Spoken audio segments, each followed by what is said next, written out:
Hello friends, कैसे हैं आप सब।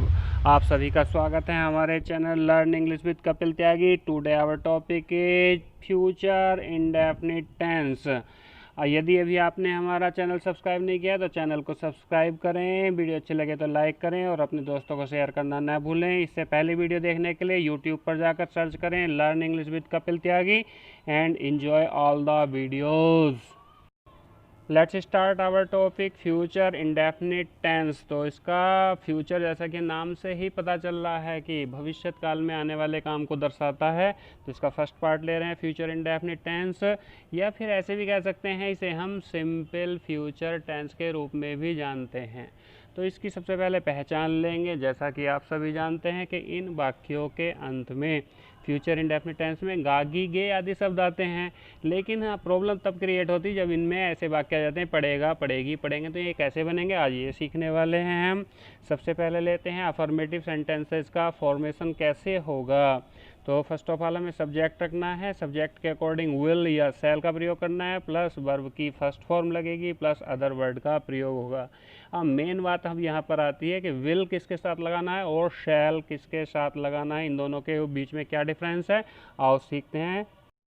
तो इन दोनों में पहले लेते हैं हम शैल को, कि शैल का प्रयोग किसके साथ किया जाना है। तो हम ध्यान देंगे जो बात कहने वाले होते हैं, अर्थात फर्स्ट पर्सन के जो सब्जेक्ट हैं होंगे आई और वी, इनके साथ हम लगाएंगे शैल, और बाकी सभी के साथ विल का प्रयोग करना है। जैसे सेकंड पर्सन का यू हो, बात सुनने वाला, या फिर जिनके बारे में बातचीत की जाए, अर्थात third person he, she, they, it, Mohan, Radha, Gita, ये कोई भी नाम हो, इन सबके साथ लगेगा विल। तो पहला एग्जाम्पल लेते हैं, संजीव कल घर जाएगा। सब्जेक्ट संजीव है, उसके तुरंत संजीव क्या है, थर्ड पर्सन है, तो विल आएगा, विल गो होम टुमारो। ध्यान देंगे इसमें कल के लिए हमेशा टुमारो का यूज होता है। मोनू पतंग उड़ाएगा, मोनू सब्जेक्ट है लेकिन थर्ड पर्सन का, तो विल का प्रयोग करेंगे, विल फ्लाई द काइट।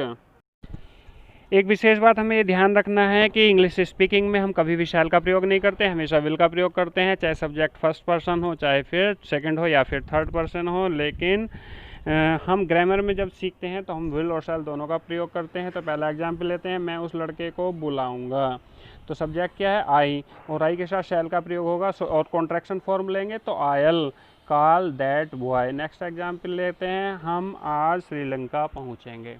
तो हम बात कहने वाले होते हैं, अर्थात फर्स्ट पर्सन के होते हैं, तो फर्स्ट पर्सन का सब्जेक्ट होता है, तो फर्स्ट पर्सन के सब्जेक्ट के साथ भी हम क्या लगाते हैं, शैल लगाते हैं। तो इसकी कॉन्ट्रैक्शन फॉर्म क्या बनेगी, विल, या फिर वी शैल, अलग अलग भी लिख सकते हैं। रीच श्रीलंका टुडे, इस तरह से सेंटेंस बनेगा। वह स्टेज पर नाचेगी, वह, ये क्या हो गया हमारा, थर्ड पर्सन का सब्जेक्ट है, लड़की को दर्शाता है, तो शी, और उसके साथ विल का प्रयोग होगा, अर्थात शॉर्ट फॉर्म बनाएंगे तो she'll dance on the stage, या she will dance on the stage. Let's take negative sentences, अर्थात निषेधात्मक या नकारात्मक वाक्यों के रूप में जिन्हें जाना जाता है। तो इनमें नहीं शब्द जुड़ा हुआ होगा, तो इन सेंटेंसेस का फॉर्मेशन करते समय हमें क्या ध्यान रखना है, जो सब्जेक्ट रखेंगे विल या शैल में से दोनों में से कोई एक रखेंगे according to subject, plus not का यूज कर देना। इसके जस्ट आफ्टर एक्शन फर्स्ट या वर्ब की फर्स्ट फॉर्म होगी, और प्लस अदर वर्ड। एक बात ध्यान ये रखनी है, विल नोट की अगर हम शॉर्ट फॉर्म बनाएंगे तो वॉन्ट, ऐसे शैल नोट की शॉर्ट फॉर्म बनाएंगे तो शंट का प्रयोग किया जाता है। प्रवीण ताली नहीं बजाएगा, प्रवीण, तो ये क्या है, थर्ड पर्सन का सब्जेक्ट है। इसके बाद क्या लगाएंगे, विल, फिर नोट, और चाहें तो इस कॉन्ट्रैक्शन फॉर्म बना सकते हैं, वॉन्ट क्लैप। इस तरह से सेंटेंस का फॉर्मेशन होगा। नेक्स्ट एग्जाम्पल इसी तरह का लेते हैं, हम नीतू से नहीं मिलेंगे। तो वी क्या है, फर्स्ट पर्सन का है, तो इसके साथ का प्रयोग होगा, शैल होगा, और कॉन्ट्रैक्शन फॉर्म भी बना सकते हैं शैल नॉट की, shan't. We shall not meet with Neetu, या we shan't meet with Neetu. Let's take interrogative sentences. तो इंटेरोगेटिव अर्थात प्रश्नवाचक वाक्य, जैसा कि हम हर वीडियो में बताते आए हैं, ये दो प्रकार के हो सकते हैं। एक तो वो जिनका आंसर यस या नो में दिया जा सकता है, और एक वो जिनका आंसर यस या नो में नहीं दिया जा सकता, अर्थात जिन वाक्यों के शुरू में क्या होता है उनका आंसर हम यस या नो में दे सकते हैं।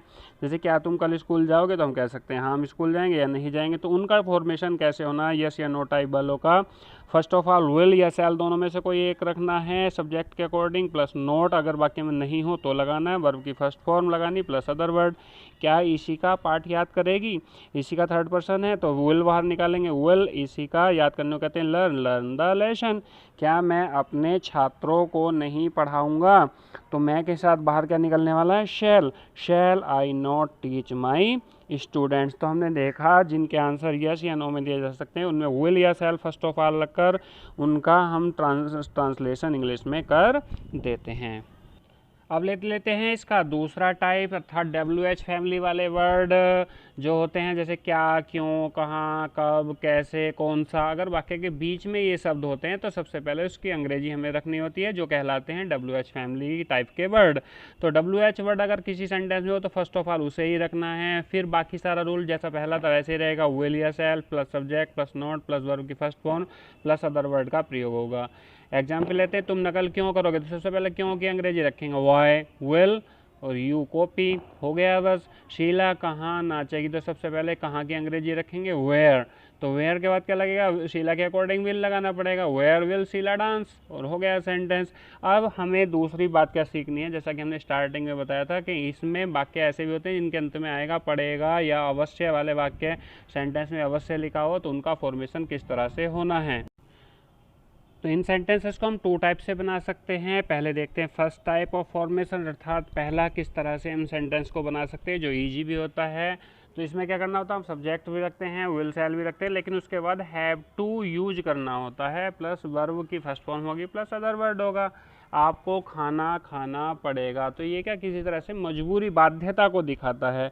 या फिर इस सेंटेंस को हम ऐसे भी कह सकते हैं कि आप खाना अवश्य खाएंगे। दोनों में से कुछ भी लिखा है, दोनों की अंग्रेजी एक ही तरह से बनेगी। तो क्या करेंगे, यू लगाएंगे, सेकंड पर्सन है, विल आएगा, उसके बाद हैव टू यूज कर देंगे, you will have to take the food, खाने के लिए टेक का प्रयोग करना है।